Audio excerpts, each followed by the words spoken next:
Welcome to the Gold Standard Agent Podcast, where we bring conversations from game changers from around the world to talk about all things real estate, sports, and life.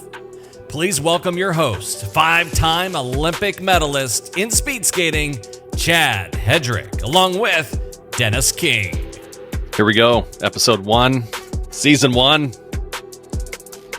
Welcome to the Gold Standard Agent Podcast, Season 1, Episode 1. I'm Dennis King. I'm Chad Hedrick. And we are going to be kicking off an amazing podcast that has everything to do with real estate and bringing people up in their business. The whole reason for this podcast, I've watched thousands, hundreds and thousands of podcasts and never really take anything from it. It's because, to me, it's missing the personal connection, these intimate moments of when people actually make it to the top, what they actually learn about themselves. And my walk and my journey as an Olympic gold medalist, what I realized was I looked back and I realized that the journey was so much sweeter than actually accomplishing the feat myself.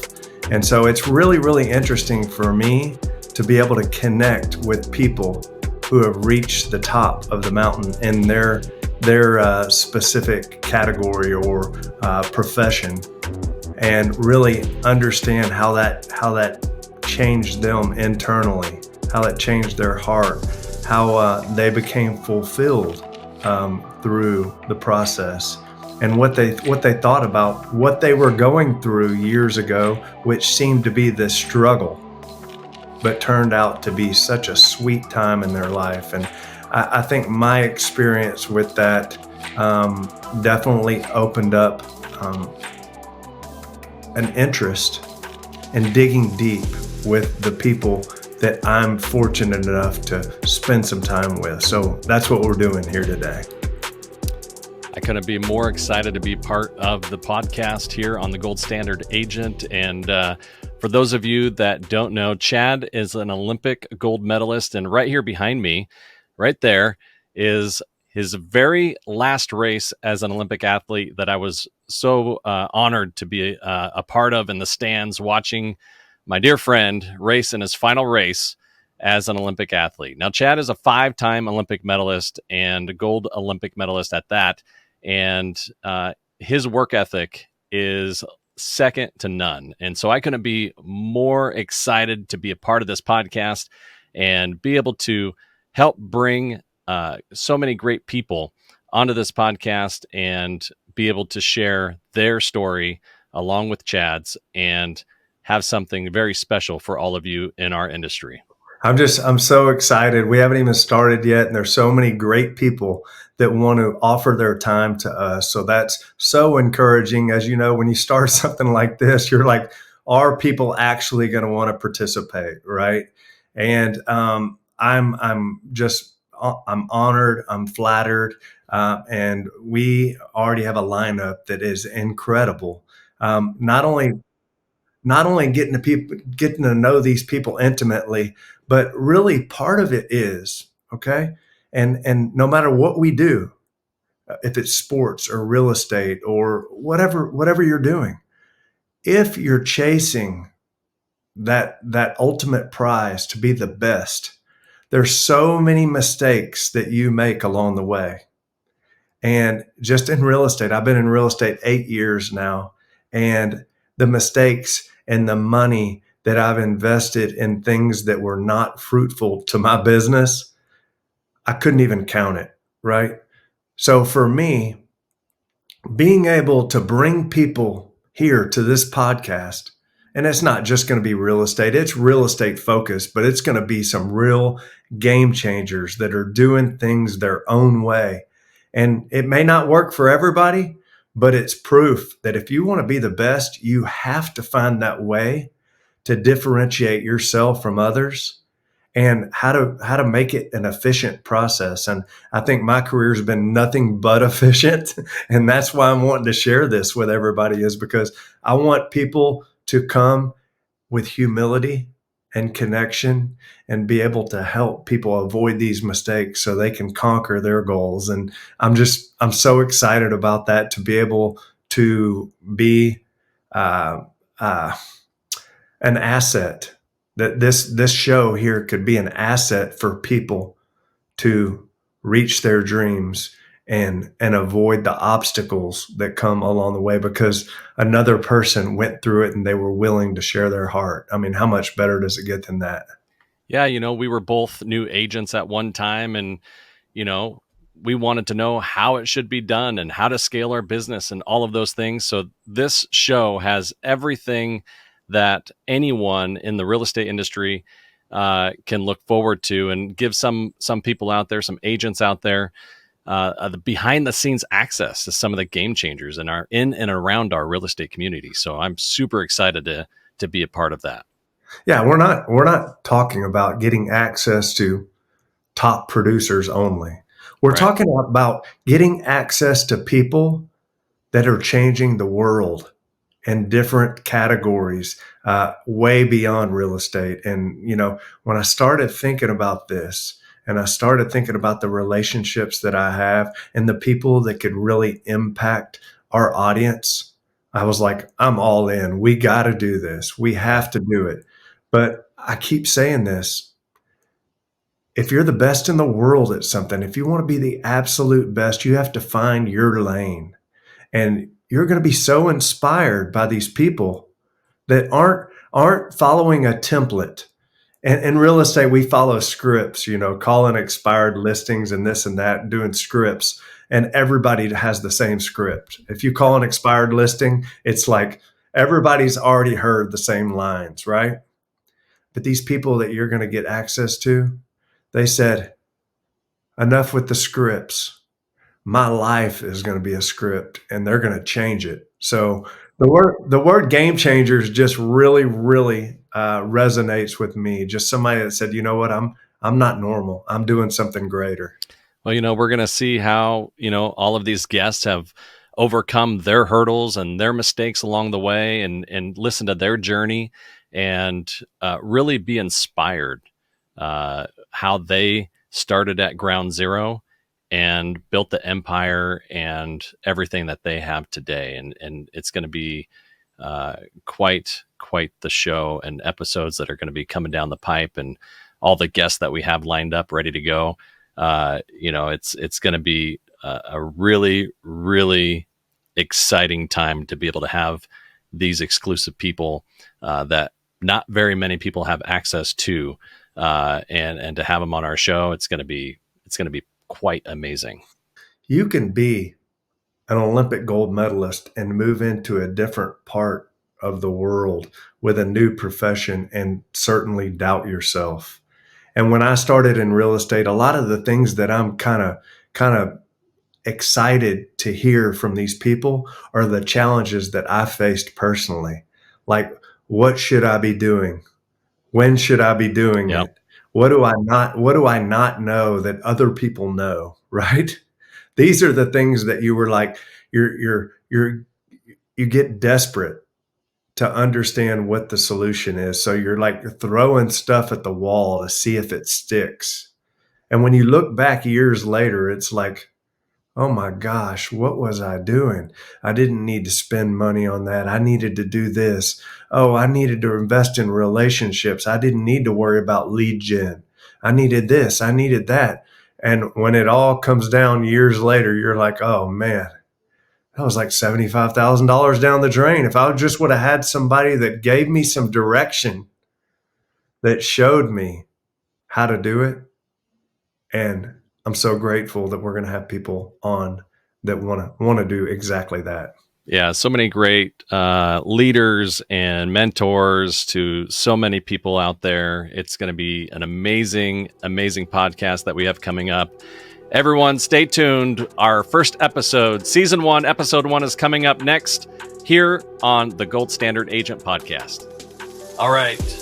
We are here in another episode of the Gold Standard Agent. I'm Dennis King, where we are talking about everything real estate, life, and mindset, inspiring agents every day. I'm here with Chad Hedrick, Olympic Gold Medalist, in speed skating. Chad, we have a special guest with us here today. Why don't you go ahead and introduce him?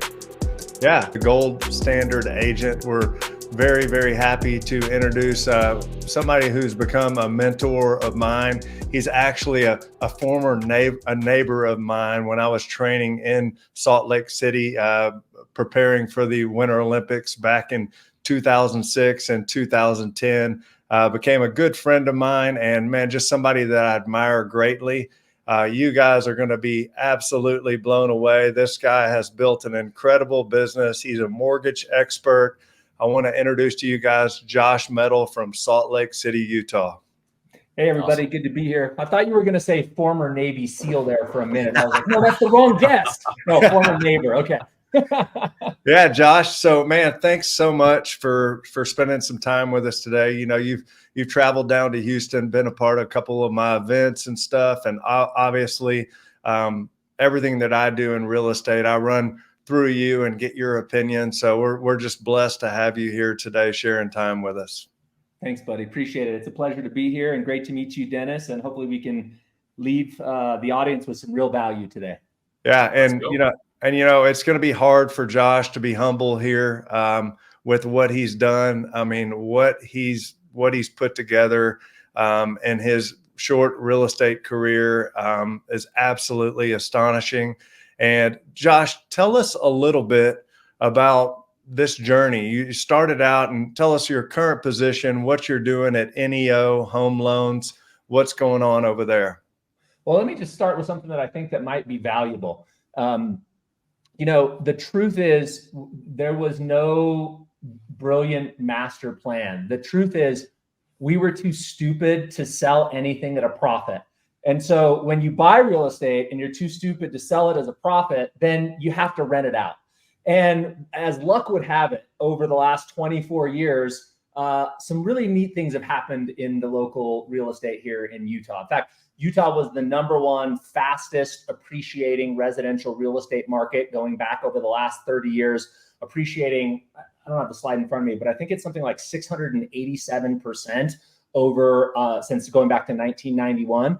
So we just got lucky, man. Like, you know, we thought we were going to be flippers. That didn't work. We ended up renting properties out, and we're like, oh, well, we're making $100 here, $200 a month cash flow here. That's kind of cool. Maybe we'll do more of that. And over the last 20 years, we've grown that portfolio. My mother, my wife, and I, and our team now, you know, we manage, own. We have partners, but we run a real estate portfolio valued over $100 million. We have everything from a few legacy single family homes, duplexes. We have a number of smaller apartment complexes. We own a big retail center that's a couple 100,000 square feet. We own 5 medical office buildings, and we've just kind of continued to scale up the ladder. But the lesson, the thing that surprises me the most, Chad, like looking back over 24 years, I was having this conversation this morning with one of my best friends. He's a 70-year-old gentleman. He's a mentor to me. And we were talking about what surprised me the most in this journey. And I said, you know, when we bought our first 8-plex, Dennis, check this out. We bought this in 2000. The rents per unit, 2-bedroom, 850 square foot units, right next to the Capitol building in downtown Salt Lake. The rents were $275 a unit. Combined for all 8 units, we were bringing in something like $2,400 a month. And our mortgage payment was $2,100 a month. So we had $300 a month to cover expenses. Going big. Yeah. We were not killing it, okay? But fast forward 23 years later now, the average rent on those units is $1,655 a month. We're bringing in about $13,500 a month in rent on that building, and we paid that mortgage off a long time ago. But if we hadn't, that $2,100 mortgage is very insignificant compared to that $13,500 in gross rent. I would have never have imagined that over that 23-year period of time that rents would have gone up that much. And really what it's done is the rents have gone up so much, it's effectively deflated the value of the debt, because the debt as a proportion of the income is so incredibly small to that income. So anyways, it really wasn't a master plan, Chad. It was just finding an area in real estate we could find a little bit of success. We failed as flippers. We were okay at being a landlord. 5 years later, we sold one and bought two. 5 years later, we refinanced 5 and we bought 3 more. And the snowball just gained momentum and size over 23 years. Yeah, there's so many people in the business right now, whether they're agents or maybe some part of the real estate business right now, that are just watching other people get involved. But they're not actually in the game, right? They're not actually in the game. And you were a perfect guest for us to have, to be able to give these people the hope that they need to be able to build a business beyond a residential real estate transaction. And so, you know, I wanted to hear it from you. We've never talked in depth about this, but, you know, the first question I have is, and this is what people will want to know, with interest rates where they are, how do you feel currently about investing and being able to continue to build your portfolio? What are you guys doing? How has that changed your posture? So one of the biggest mistakes in hindsight that I have made in my journey, and trust me, the list is long and distinguished, people. There's a lot of mistakes in this 23-year journey. But the biggest one, I believe, is that after the Great Recession, right? So in Utah, the Great Recession didn't really hit the real estate market until 2010, kind of that Lehman Brothers moment. But I was so frightened. I was so shell-shocked. I was so fearful that I was going to lose everything. At the time, we had about 63 single-family rentals that we had out there. And I was so fearful that from 2012 till I think it was 2018, I didn't buy a single property for 6 years. And by the way, those were the greatest years ever since maybe like the 1930s, that I should have been buying properties, just going bonkers. But I was so fearful, and I had all this justification, right? Oh, housing prices are never going to go back up. I'm not making as much money, so I have more risk. Blah, blah, blah, blah, blah. I had a million excuses why I should have stayed on the sidelines. And I spent that 6-year period working really hard in my mortgage business, making sure that the properties we didn't lose. I paid off my home. I filled my safe with gold. Like, it made me feel safe.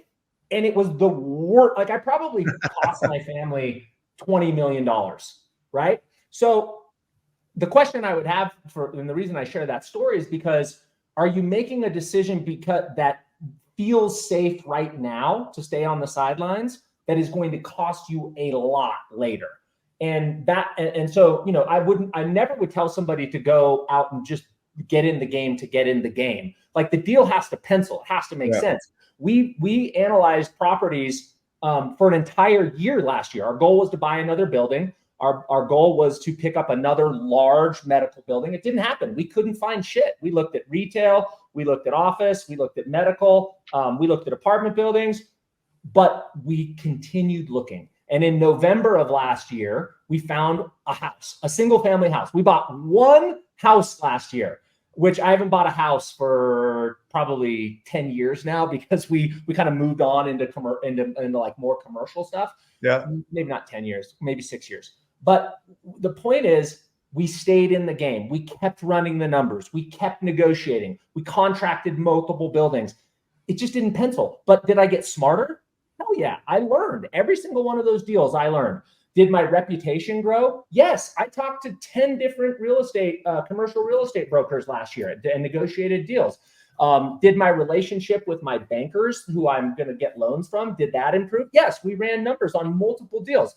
And finally, I got myself a deal. So I would just say that it's really easy to excuse yourself from being in the investor game right now, but rarely does the easy thing pay off long-term. Like, stay in the game, look for the properties. And I'm happy to share the deal. Maybe it would be fun to see. I could share the deal that we ended up closing last year because it ended up being a great deal. But it took a year's worth of work to find one dang property that cash flowed. Yeah, well, exactly what you're talking about. I had a client come to me early last year, and we purchased 4 properties this year, all new construction. He was the only one that wasn't scared, right? And he said, Chad, you know what? I'm only making $400 a month, but guess what?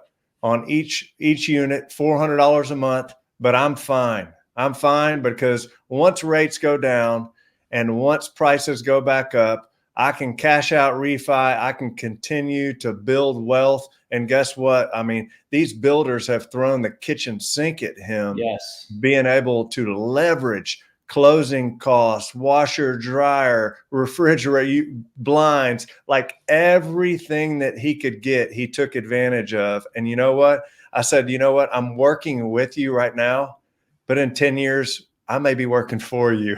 And you know what? Like, I know he's going to see this video, and he's watched some of your videos as well. But man, to go in and not be fearful and say, you know what?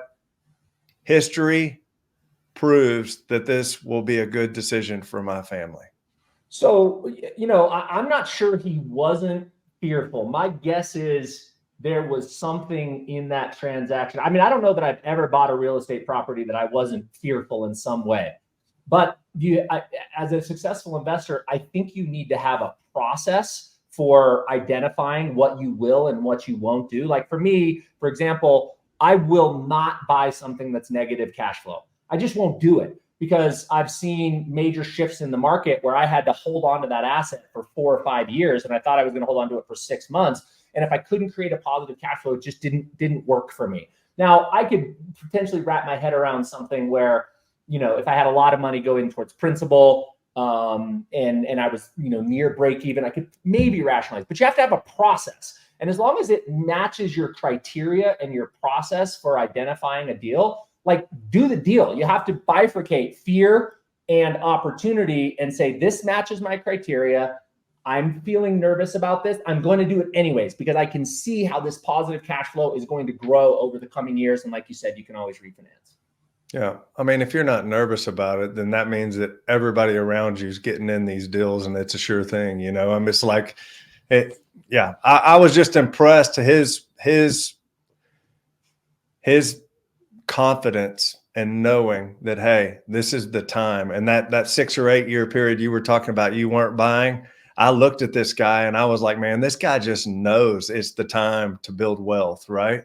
And I can't wait to see what happens because of that journey. But another thing I wanted to talk about, I follow you. You're of course a friend of mine, but I think a lot of people would like to know, like somebody that's experienced like you in the game. Who are some of the people that are your mentors that maybe they can follow along with, or what is some of the websites or some of the things that are really helping you analyze these deals, or social media pages or YouTube pages, these guys that really like, man, Josh learns a lot from these guys and it's a big part of his business. What does that look like? I'll share with you 2 mentors that completely changed the trajectory of my life. And then I'll share with you someone who I think is just a great mentor in the real estate coaching space. The first one is, you have to read Robert Kiyosaki's Rich Dad, Poor Dad series.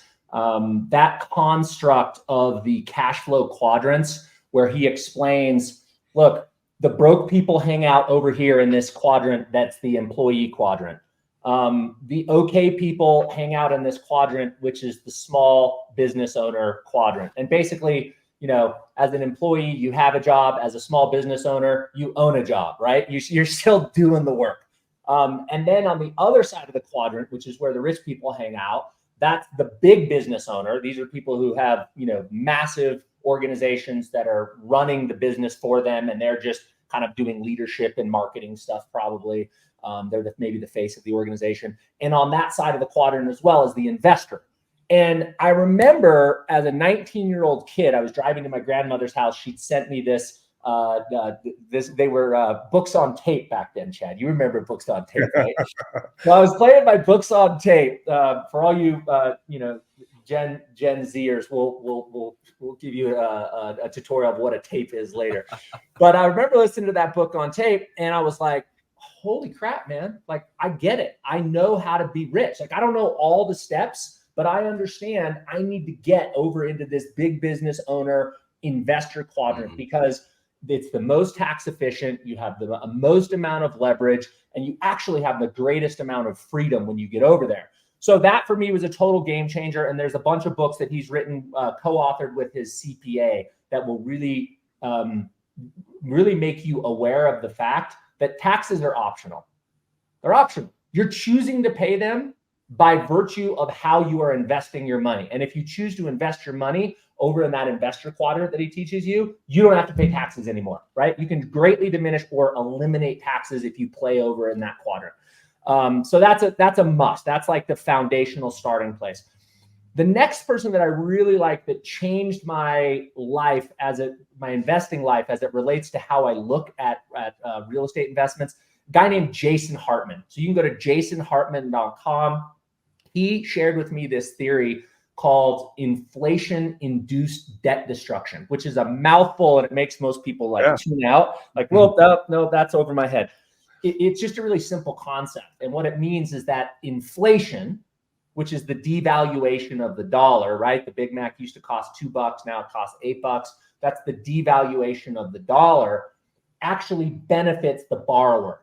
Because if I owe $1 million to Dennis, and I get to borrow it today in 2024, $1 million buys $1 million worth of goods and services. But I don't have to pay, if I don't have to pay Dennis back until 2054, over the next 30 years, that means I get to pay Dennis back in devaluated future dollars. And that construct for me, when I was like, holy crap, I'm playing too small. We bought $30 million in buildings in 3 years after I learned that from Jason Hartman. It was just a total paradigm shift for me. He's brilliant. He also has a bunch of podcasts. So go check out Jason Hartman. And then lastly, somebody that I feel is just complete no BS is actually doing it. Like he's got himself to financial security. Him and his family travel across the world. They do it all with single family rentals across the country. His name is Chad Carson. Coach Chad Carson, I think is what he goes by. And he's got all kinds of tutorials and blogs you can get for free and mini classes. So if you follow those three, you will be, successful and wealthy and good looking and tall and all the things you need to be. Or we all aspire to be.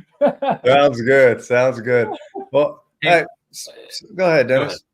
No, I was just going to say, what are, you talk about all these, guys like Jason and Robert Kiyosaki and all of those guys. What are the first steps to buy a rental property?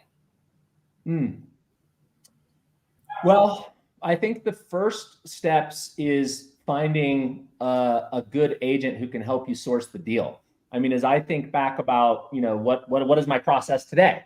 Well, my process today is I have a realtor buddy who's become a partner of mine in all of our buildings we've done over the last 4 or 5 years. You know him, Chad. It's Jake Green. Yeah. And Jake is always on the hunt for deals. And Jake helps me, we create a plan together. First, we say, okay, we want to buy this type of property this year. Okay, we have a plan.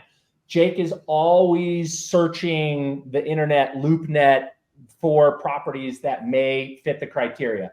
Hey, Josh and Mom, because I work with my mom. She's my business partner as well. What do you all think about this property? No, Mom hates it. It's in a terrible area. Yep, we like that one. Then Jake's going to go get those financials, and he's going to help us do that financial analysis. So I can see what the cash flow is. I can see how much money we're going to need down. We can calculate return on investment. We can calculate your IRR, which is your internal rate of return, which encapsulates not only your cash flow, but it calculates an estimate of appreciation plus the amortization of the mortgage. And over 10 years, what would be my annualized return? So he helps me with that deal analysis. So he he helps me set a plan. He makes sure I'm following up with that plan by sending me deals. He helps me with the deal analysis, and then he helps me negotiate. So I guess that's a long answer to, I would just say, if you're not working with if you don't have a plan and you're not working with a really great realtor, it's going to be hard to be accountable and have success there. Yeah, because you don't have time to do that yourself. You're not out looking. You're boots on the ground. You got other stuff you're taking care of. And I get distracted, dude. Like, I got a 14-year-old kid that I need to take skiing, and I got a 12-year-old girl that we're going to be at a volleyball all day. And like, I have life issues. So how do you keep on track with your investment goals in spite of all those life issues that are real life things we all have to deal with every day? And I've just found having a partner, having a realtor partner that can keep me accountable and keep those things in front of me is a very successful step in the equation. Yeah. So just like dummy 101 here, what are the 4 or 5 things that you look at, like in a property, just to start investing? What are the basic things just off the top of your head? You're like, hey, it has to have this, Yeah.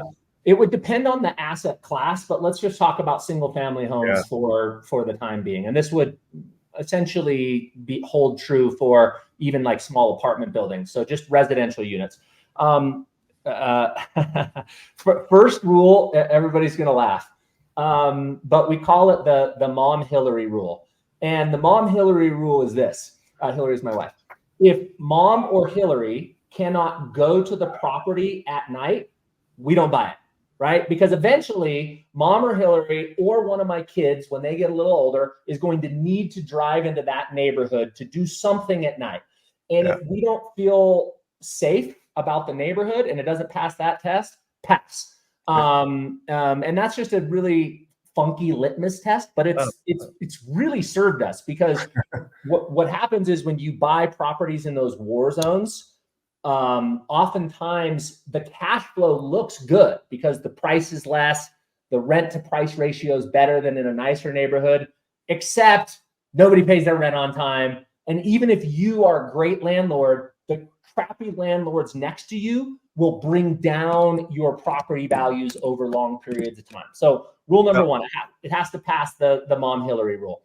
Rule number 2, it has to have positive cash flow, or I have to have a very certain opinion that we can get to a pace of cash flow very, very soon.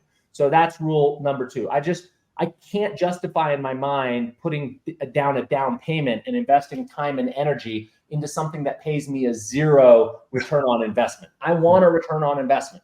That's number 2.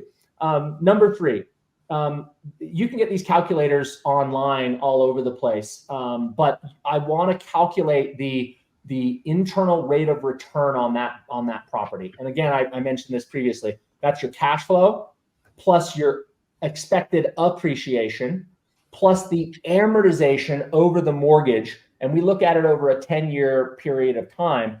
And I want a double-digit IRR, internal rate of return. If I can't, between appreciation, cash flow, and amortization, hit a double-digit IRR over a 10-year time horizon, it could have a lower return in the first year 1, 2, and 3. But if I can't get it double digit over 10 years, I'm probably going to pass. And that's the problem with last year, Chad. We probably do a deep dive analysis on 2 to 3 properties a month. So let's say I analyzed 30 properties last year. I could make one of them work. We offered on all of them, but I can only get one of them to stick. That's okay. We went through the process. We learned on every single one of those transactions.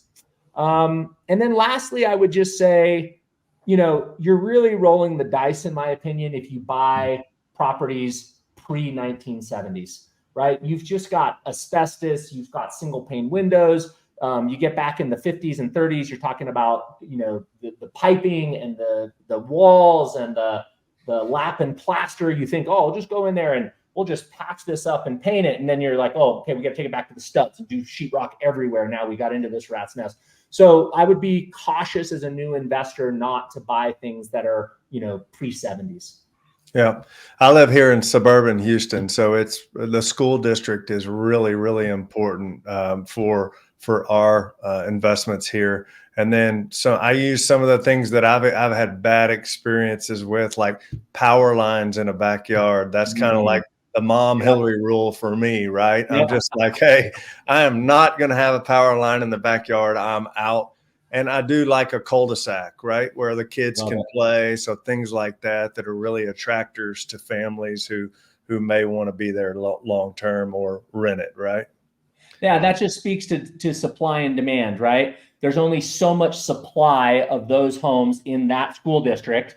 And if it's on a cul-de-sac and it's safe and it doesn't have the power lines in the backyard, you know, you're in a good school district, you're always going to have demand. So you could also look at it from a perspective of jobs. You know, you can go to just about any county that has governmental agencies that'll put out reports on wage growth, unemployment rates relative to the state and then relative to the country. So if I can find a good school district, it checks those boxes, and I've got a lower unemployment rate and a higher wage growth rate than the rest of the state, it's really hard to go wrong over a long period of time. I call those tailwinds, right? So Warren Buffett has this philosophy. He says, you know, I just try to accumulate investments that have more tailwinds than headwinds, right? Tailwinds propel the investment forward. Yep. Headwinds slow the investment, and most investments will have both. But an exercise that I've done in the past is just, you know, take a super simple line piece of paper like this down the middle and write headwinds and tailwinds down the other, and just do an analytical exercise where you go, what are the headwinds against this property performing over the long term? Write them down. What are the tailwinds? All right, well, if I got, you know, 12 tailwinds and 3 headwinds, I'm probably going to feel mentally a little bit better about overcoming that fear and buying that property. Yeah, and those tailwinds, when times get tighter, when the market shifts, whatever, those tailwinds could be the difference of you holding on and continuing to cash flow those properties, right? Totally true. And a tailwind could be for me cash flow that I expect to increase because there's so low inventory and the school districts are so good, right? That could be one of my tailwinds on my list. Yeah. This is an interesting question. I wrote down several here. Just a lot of these investors are maybe they don't know how to handle investments for real estate. Maybe they don't have a CPA. Can you kind of tell us like a little bit about the tax advantages, briefly, tax advantages for you, and then how your businesses are structured and able to do, you know, what you're saying, hey, paying taxes is optional. We want, you know, these viewers to understand how to take advantage of that as well. Yeah, you bet. And I think probably the most significant or valuable way I could do this is I'm just going to share my screen because you know I love slides, Chad. So let me swap this. Let me turn off there we go. All right, cool. All right. So first of all, I want everybody to understand how damaging to your wealth are taxes. So let me share my screen here. Window. Oh boy, if I get this right, Dennis is going to be so proud of me. Ooh, nailed it. Woo! All right, so you're seeing this one that shows reduce or eliminate taxes? Yep. All right, right on. Okay, so I want you to anchor into how freaking painful this is, first of all. So let's just say that you pay $100,000 a year in taxes. So over 10 years, if you pay $100,000 a year, that means that you lost $1 million to paying taxes, right? Yep. Well, yes, you lost $1 million in principal, but I just said that the real estate investments that I invest in, I've been able to make at least a double-digit internal rate of return, appreciation, cash flow, and amortization. So if I gave the IRS $100,000 this year, that means I didn't invest that $100,000 into my investment. And that means that I lost not only the principal, but I lost the 10% rate of return on that money. Are you following me? Yep. All right, cool. So over 10 years, 100,000 times 10 years is $1 million, but I lost another $593,742 on return, what I could have had I had that 100,000 a year compounding for 10 years at a 10% rate of return. Does that make sense? Yep. All right, let's play with this over 20 years, Chad. 100,000 a year for 20 years, and my missed opportunity cost, I just lost $5.7 million. Not $2 million, not 100,000 times 100,000 a year times 20 years is 2 million. $5.7 million in lost investments. And just because, everybody needs to taste the throw up in their mouth just every once in a while, let's take a look at what 30 years looks like. 100,000 times 30 years, that's $3 million you lost to the IRS, right? Nope. You lost $16,449,402 to taxes. Is it any wonder why most people don't end up wealthy? You can't end up wealthy when you give away $16 million. I mean, I don't know about you, but I don't have an extra $16 million. and trust me, my kids really want that extra $16 million for sure. I know this is a fact. So, what's the best strategy to avoid or minimize paying taxes? And those are tax segregation studies. So I'll be quick on this, but it's a very valuable lesson. So this is a building that we bought in 2022 for $12 million. It's a medical office building in St. George, Utah. It's 100% rented. It's never had a single day of vacancy. It is a cash cow. It has just been a phenomenal investment. But outside of the internal rate of return that we estimate to be probably 14 to 16% annually over the 10-year time horizon that we did the analysis, we also had a significant tax deduction. So here's how tax segregation studies work. You take the value of the property and you minus out the land. So if we mine it, because you can't depreciate land because land's going to be there forever, but your stucco, your windows, your air conditioning, all those things can be depreciated and create a phantom write-off. And the cool thing was with the 2017 tax code revisions, which I can't remember the name of right now, but it doesn't matter. You were able to subdivide the property into different asset classes. There's 5-year property, there's 7-year property, 15-year property, and then just the building structure itself, we had to amortize over 39 and a half years or depreciate over 39 and a half years. But this property, the 15, 7, and 5-year property, we were able to write off these in their entirety, these amounts in the year we acquired the property. So how did this break out? Well, we had $1.2 million in 5-year property, flooring, wall covering, shelving, ceiling fans.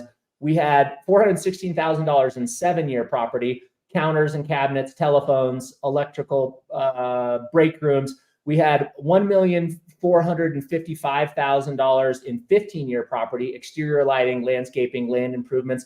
And then we had $8 million of 39-year property, which if you take 8 million and divide it over 39 years, that gave us a $94,000 deduction. So in total, in 2022, we took a $3,166,684 tax deduction by buying that property. And the cool part is, did I stop sharing correctly? Yeah. Yep, you're good. Okay, cool. So the cool thing is, I didn't make $3,166,000 in 2022. So I was able to completely offset my entire income for 2022 and then carry forward the delta, the amount that I didn't use, into 2023. So when I say taxes are optional, like I paid zero taxes, zero federal, zero state. And as long as I keep buying enough properties to use the depreciation, I will never pay taxes. Now, tax laws change and there's some phase out happening to this, but that's the point. Like you've got to figure out, and this goes back to Kiyosaki and playing in the cash flow quadrant in the investment place. You have to figure out which activities are going to be the most tax efficient so that I can pass on as much wealth to the next generation.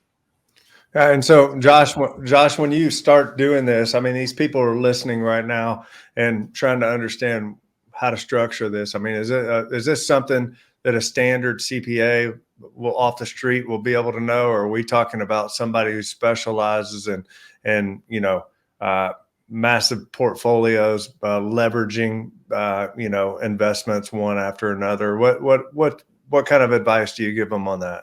The latter.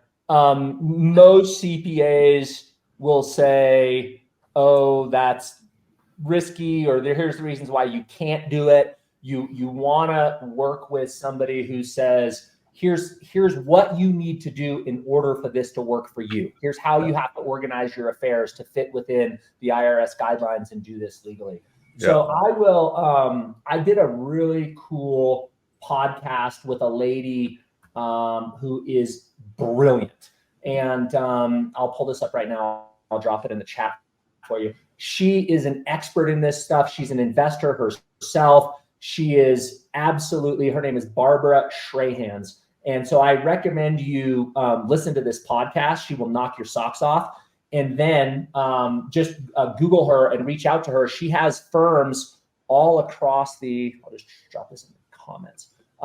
She has firms all across the country, and she basically teaches CPAs. She buys CPA firms, teaches them how to do this stuff, and she's a total pro. That's awesome. That's good advice. Yeah, thank you for sharing that. That's awesome.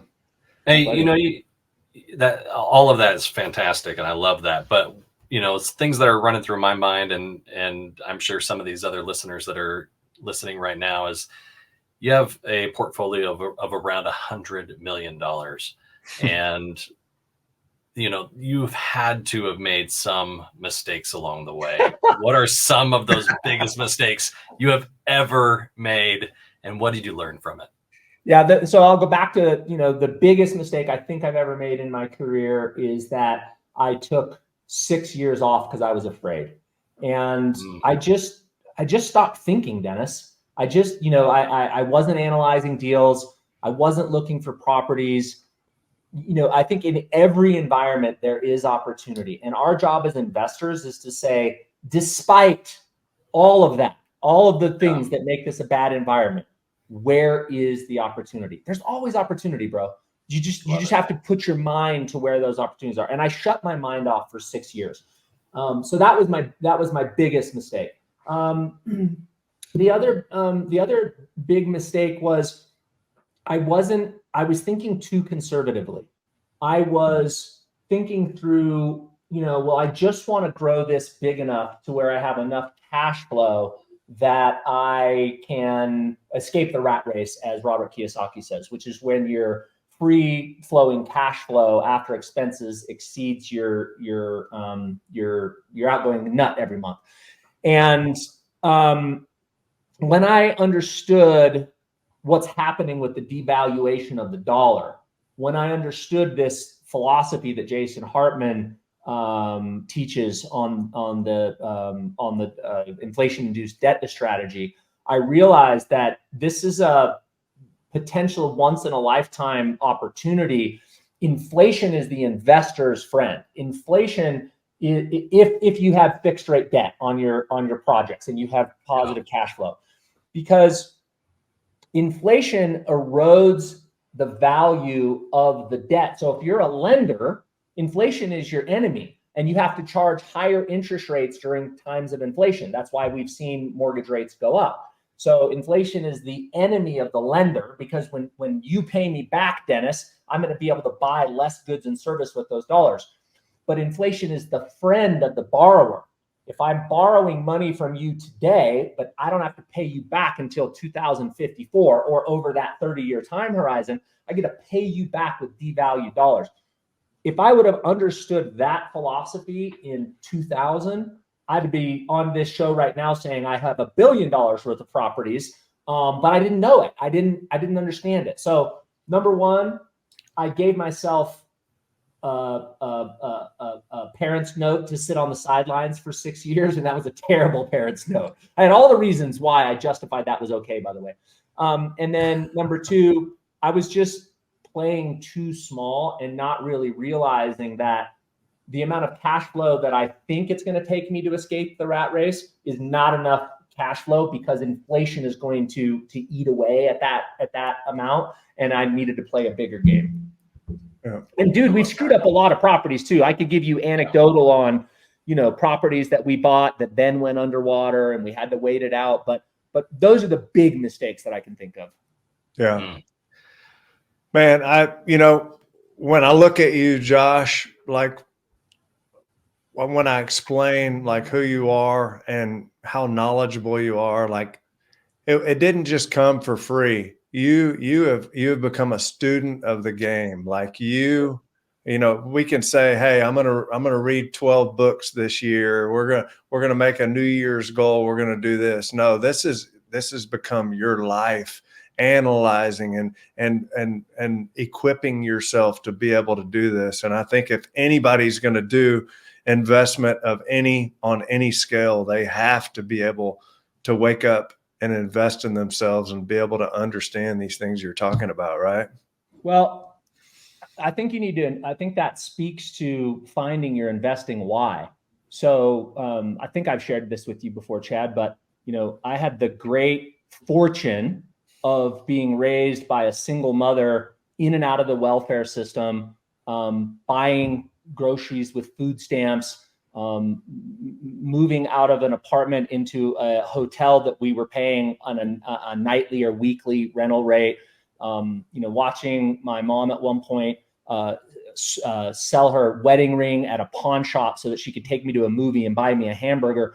And I intentionally said that I had the great fortune of being raised by a single mother and watching the welfare system, because that at first created a lot of fear inside of me around money. That fear turned into curiosity. I remember as a 12-year-old kid, I was raised in Los Angeles, and I would go downtown with my mom and I'd put my hands on these freaking 60, 80 story high-rise buildings. And I would just think to myself, I would just marvel, where does all this money come from? Like, we don't have 3 meals in our fridge to get us through the day. Where does all this money come from? How is this possible? Like, I was just fascinated by it. And then that fascination turned into our investments. And then those investments over long periods of time turned into this success that we're experiencing. But if you haven't connected with your investment why, I want to do something different for my kids, or I want to spread financial literacy, or whatever it is in your condition that you want to improve, like, you got to anchor into that. And then once you've anchored into that, I think that helps me, and I think it'll help others kind of create a path and a hunger towards learning and improving and really understanding these things as you go. And hearing all this stuff, I mean, there's so many people out there that have a healthy annual salary that aren't digging into this, that will retire with very little because they have not invested in themselves and absorbed the wisdom needed to be able to do these things. So it's incredible to look at and to think that, man, you can have an incredible salary year after year, and somebody that maybe has a third of that salary that knows what they're doing and knows how to play the game can ride off into the sunset in a completely different position. So totally. And let me, if you don't mind, can I comment and speak to that? Yeah. Okay, cool. I want to share one other thing that I think was really helpful for me to understand. So I want to talk just for a second about inflation. Do you see this 1971 cost of living? Yeah. I do now. Okay, cool. So 1971, Nixon takes the United States off of the gold standard, which was, before that you could exchange dollars for gold. And that was the moment that everything changed in the fiat money system that we have. A fiat currency is a currency that isn't backed by anything. And when you go to a fiat versus an asset-backed currency system, time has shown, back to the Roman time, back to Babylon, that the value of the dollar gets eroded. And I want people to think about, like, between now and when you retire, right? I don't plan to retire until I'm 80. So I've got another, 35 years here to go. The dollar is not going, it's not a static measuring stick. We think of, like, we measure distance in feet, inches, and yards. And in 10 years, it's going to be the same number or miles. It's going to be the same number of miles from my house to your house. It's going to be the same 15 feet across this room. But dollars are not a static measuring stick. They erode over time. So here's a good illustration. The average new house in 1971 cost $25,000. The average income was $10,000. A new car was $3,500. Rent was $1,500. Harvard University tuition, $2,600. Movie tickets, $1.50. Gasoline, 40 cents. Let's see here. Bacon, 80 cents a pound. I love bacon. Eggs, 45 cents a dozen.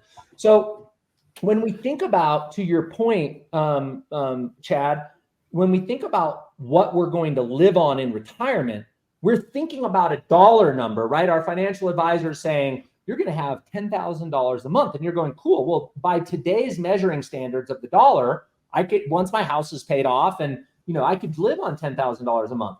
But not when bacon costs $80 for a container of bacon, and eggs cost you $100 for a dozen eggs. So be aware that inflation is eating away your borrowing power. And I just want to share one more thing. It's so funny. I don't want to interrupt you, but it's so funny. I had a wealth advisor when I was early 20s, training for the Olympics. Getting ready to try to live my dreams. And I remember starting an IRA at a young age, and him throwing this number up there that was, a few $1 million, whatever it was. And it seemed like it was like so much money. And in reality, here I am. I'm not even to the point. I'm 46 years old. I'm almost 20 years away from being 65. And guess what? That number's not a lot right now. What's it going to be in 20 years? It's mind-boggling. And that is why I've chosen to invest in real estate, because but going back to that story we opened with, Dennis, we talked about the 8-plex that the rents were $275 to $315 a month, and now they're $1,650. Over time, your rents go up with inflation. So the buying power is probably the same. Like, my $1,600 rents today is probably similar to the $300 in buying power we had 24 years ago. But here's the beauty. You're locked in.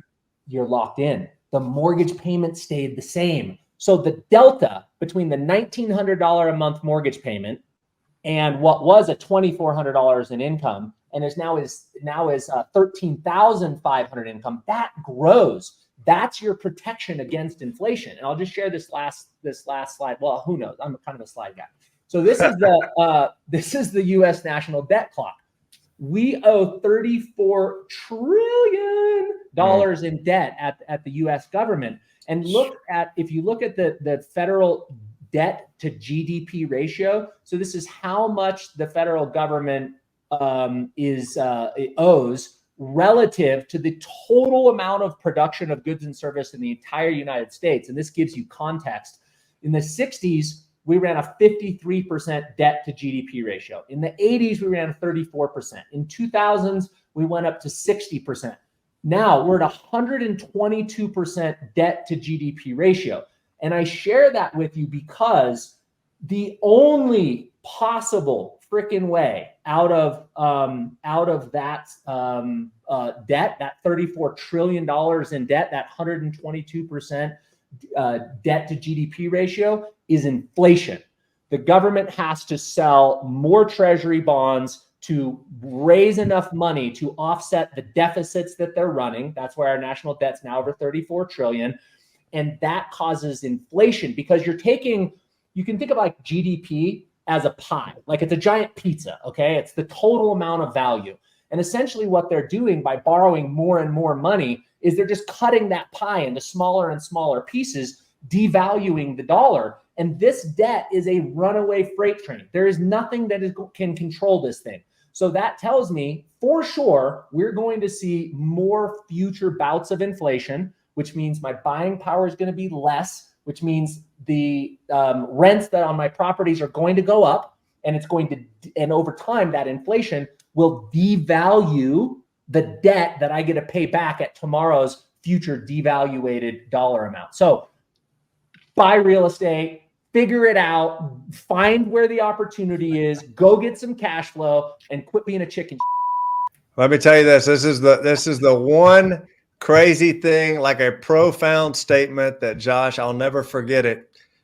And I said, Josh, you own all of these properties. You've amassed all these properties in real estate. When are you ever going to sell them? And what does that look like? And he said, Chad, these aren't my properties. These are my children's. Yeah. Yeah. We say that our preferred investment time horizon is 100 years. And that's just our mindset. Like when we buy a property, we already believe that it's going to be handed off to those kids and they're going to be able to inherit those. They already own it. My wife, my mom, and I just get the fortune of maximizing the economic possibilities of that property, and we get to live off the cash flow, but we never intend to sell those properties. Hopefully my kids aren't druggy dirt bags and I still love them as much as I do today, and we give them that. If not, some church is going to get a rockin' inheritance, but either way. Hey, Josh, before we leave here, tell us a little bit about your business there in Salt Lake. What's going on? We'd love for people, investors around the country that are watching, new investors, whatever it is. Josh, obviously, your stuff. You've got a team that could advise these people. Tell us a little bit about your company and what y'all are doing. Yeah, thanks. So the company is Neo Home Loans. We started this company 3 years ago. We lend in 49 states, everywhere but New York. And we created the company with the just cause, or the mission, the why, to improve communities by spreading financial literacy. And we do that by means of the mortgage and real estate transaction. And our mission is to help people become more financially literate and figure out, how do I structure the mortgage so that it maximizes my wealth over a long period of time? And what I'm aware of is that people are pretty good planners when it comes to what I have to do after this appointment, what I need to do tonight with my kids, maybe even next week or next month, or if you're really on it, you're a good planner for 2024. Yeah. People are horrendous in terms of long-term vision when you talk in terms of decades. So we help people understand, how does this investment impact you over the next 27 years until you told me that you're going to retire? And should we do 20% down, or should you do 10% and keep the rest as a nest egg, and then take that 10% and invest it in treasury bills that'll pay you risk-free return of 5.5%, and then you've got a hedge against something going wrong? Like, we help people think through those equations. So if you're a real estate investor, if you have investor clients, we'd love to serve you, and we'll do so in a way where we're not just an order taker giving you a 15-year or 30-year with cheese, but we'll give you advice on how to really strategize that mortgage strategy. Yeah. Awesome. Friends, you heard it from Josh. I mean, man, if you guys are thinking about how you're going to do this, and everything you're hearing from him and what he's built, just so incredible, the financial freedom for his family and everything. Like, if this is what you want, feel free to reach out to Josh. You can find him. We're thankful you were able to spend some time with us. And man, I learned so much. Dennis, I'm sure you learned a bunch as well. Thanks, Absolutely. guys. Yeah. Thank you so much. My pleasure. And if anybody has questions, josh@joshmettle.com. Just shoot me an email. All right. Hey, Awesome. Have a wonderful day. Thank you so much, Josh. Appreciate y'all. Great to meet you, Dennis. Thanks, Chad. Bye, everybody. See ya. Thanks for coming. Bye-bye.